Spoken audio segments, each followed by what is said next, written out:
Hi, today I'm part of OUKITEL C33 and I'll show you how to install iPhone keyboard on this device.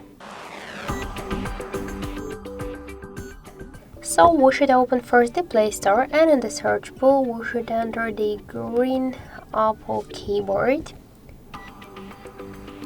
So now we should get this application. That's why tap the install button and wait a couple of seconds.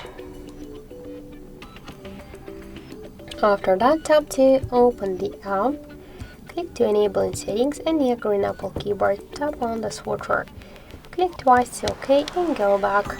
Tap the switch input methods and switch your currently keyboard to the green Apple keyboard. So now the process is finished, and let's check our new keyboard look, and we could see that this keyboard is so close to the iPhone 1 as the all of them others. So that's it. Thank you for watching, and if you like this video, leave thumbs up and subscribe.